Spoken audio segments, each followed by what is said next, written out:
Hey y'all, it's your girl Millie Chan.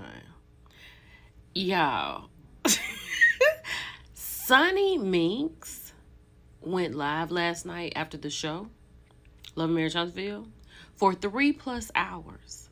She had some guests up there, and she spilled a lot of tea. Maybe not a lot, but it was enough. We're going to get into all of it. Let's go. So Sunni started off talking about the show. She mentioned about Trish first and how opinionated she was. And I think we all know that because we've heard how Trish said that she's going to react to Sunni. She said she can be civil, but this is not someone she would be friends with, right? And she went on to say how she was speaking on her marriage, right? Sunni was single and she married a single man and she has a husband. That is not Trish's situation. And then she went on to say that it was mighty funny how Trish knew so much about her, but she didn't know anything about Trish. She said this is the first time she met Trish, Shanita, and someone else on this girls trip. Child, then Moses called in. Baby, this is the moment. Her husband called in. She said, y'all, this is my husband. He said, I'm just calling to check on you before I go to bed. She asked him what he was doing, Sunni. And then, you know, it was just so sweet. She gave him like kissy faces. She gave him kissy faces. And they talked a little bit more. And she was like, honey, baby, you on live and blah, blah, blah. I'm on live. Call me tomorrow. So he said, okay, good night. They got off the phone. It was really a sweet moment. One thing Sunni said that made so much sense was that when Destiny was reading off those receipts, no one asked her for her phone or say, let me see them. In her mind, Destiny could have just been talking because let me tell you why. Baby, I guess since Moses is gone away, she got the phone. Honey, she went down the timeline where, you know, Destiny would Destiny would text and he'd be like, oh, babe, you know, how's your day? You know how dudes call you baby and sweetheart and love and stuff like that? Like, it was a lot of that going on. Nothing that Sunni is pressed about. And then, I didn't get the screenshot of this because, do y'all remember them talking about Destiny sending Moses a picture of her son? Child, it was in the phone. It was in the actual phone. And they weren't talking about anything. Now, we know how phones go. Things can be deleted. So the pictures I saw, there was nothing there. Let's keep going. Now let's get into these two because this was the juiciest part for me. So I don't know Carlos's last interview. Clearly he had a last interview. I don't know if he misspoke or he meant to say these things. But Sunni said that she heard out of Carlos's mouth that he said he reached out to Destiny and asked if she was okay if he brought Moses and Sunni onto the show. So Carlos had an idea. And I'm guessing it was after Moses and Sunni got married and those pictures on the internet. Sunni being his former producer, Moses clearly being the man that mysteriously Destiny used to talk about. They're married. So ding, ding, ding, let me call Destiny because I know she not doing nothing. I know she needs a check. I got a storyline for her. I have said that. I didn't know this for sure, but if you've been listening, you know I've said that.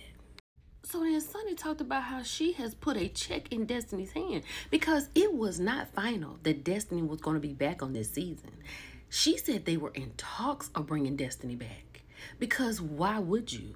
What does Destiny bring to the show? And the Destinators, I get it. I know this your girl. But what is she bringing? She's a beautiful woman. She's beautiful. But she has no substance and she has nothing going on. That's why Carlos fired her in the first place. So when he called about putting Sunni and Moses on the show, he called Destiny and told her, girl, you got a job. Do you have a problem with it? The answer is no. Now let's fast forward to this season.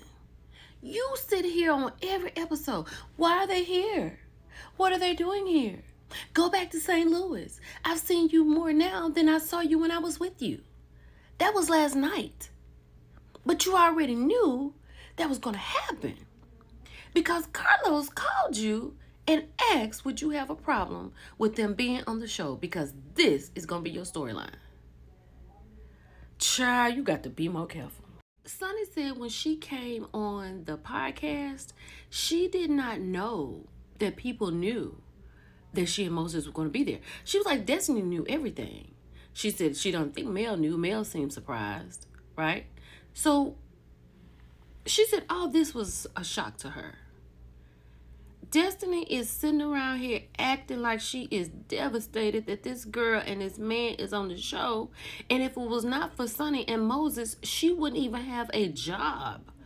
Because why in the world would Carlos bring her back? Carlos let her go because she didn't give anything. Why would he bring her back? Let's go. So let's get to Carlos and Stormy on the flashback show, right? So you remember when, if you've seen the clip, I saw the clip where Stormy said that Sunni was talking about her, about there was not a lot of room, you know, between her nose and her top lip. Sunni said that is out of context. She said that Destiny talked about Stormy like a dog after that Galentine's event that Kimmy threw. Because Stormy came with Mel. And she and Stormy were going against Destiny, right? She said Destiny had talked about her so bad. She called her ugly. She said, she talked about how big her nose was. Damn it, Destiny. And she said, yes, I did make that comment. I said that there's not a lot of space between her nose and her top lip. So she said they took that little bit of information that I said and turned around all this, and Destiny went to Stormy and told Stormy that this girl called her ugly and said that about her nose and her lip. Damn, Destiny. Let's keep going. Then somebody called in and it was like, well, no, I'm sorry. Somebody came up and it was like, if you and Moses are from the same place, like, how is it that you never met? She let her know quickly, ma'am, he was in prison. He told you he was in prison off and on for 15 years. He was nowhere to be found. It made a lot of sense. So she cleared a lot of things up on this live. Child, then Wanda came in the chat. Wanda came in there, told this girl she lying. Once Sunni saw that, she said, let me drop the link. Come up and tell me what I'm lying about. Wanda said she lying on Carlos. How do you know that, Wanda?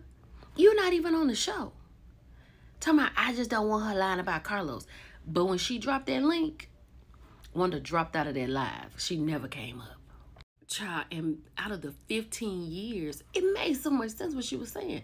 She was like, out of those 15 years, Moses got married twice, right? And Destiny got married and had a baby. Because 2019 was roughly the year when everything started happening. It's when Moses divorced his wife, and I think that's when Destiny married LeBaric. But child, she went on to say that Destiny picked Moses up from jail when they started rekindling their relationship the last time. Destiny, you just out here windmilling and you going to the jailhouse to pick up a boyfriend? Now, this gonna be her husband when she pick him up. But you was going to pick up a boyfriend on and off for 15 years? I cannot. Baby, then Marcella got up here. Sunni was pissed. She said, as I'm thinking about everything you said about me, I'm getting mad all over again. Allegedly, Marcella said something about this girl being with her dog. Child, Tay Talk was on here. Tay's facial expressions gave me life. Y'all, this was something else. Child, then she started dropping tea about Belinda and her 4 friends. Allegedly, one of the girls was who Marceau had slept with. One of the girls, allegedly. Girl, everybody's eyes got big. Her name is Alonda, and she is Martell's cousin. Allegedly, big allegedly. Man, when Tisha hear about this. I was proud of Sunni. She told her truth the way she needed to, and she got it all out there. It's your girl, Millie Chun. I'll talk to y'all later. Bye.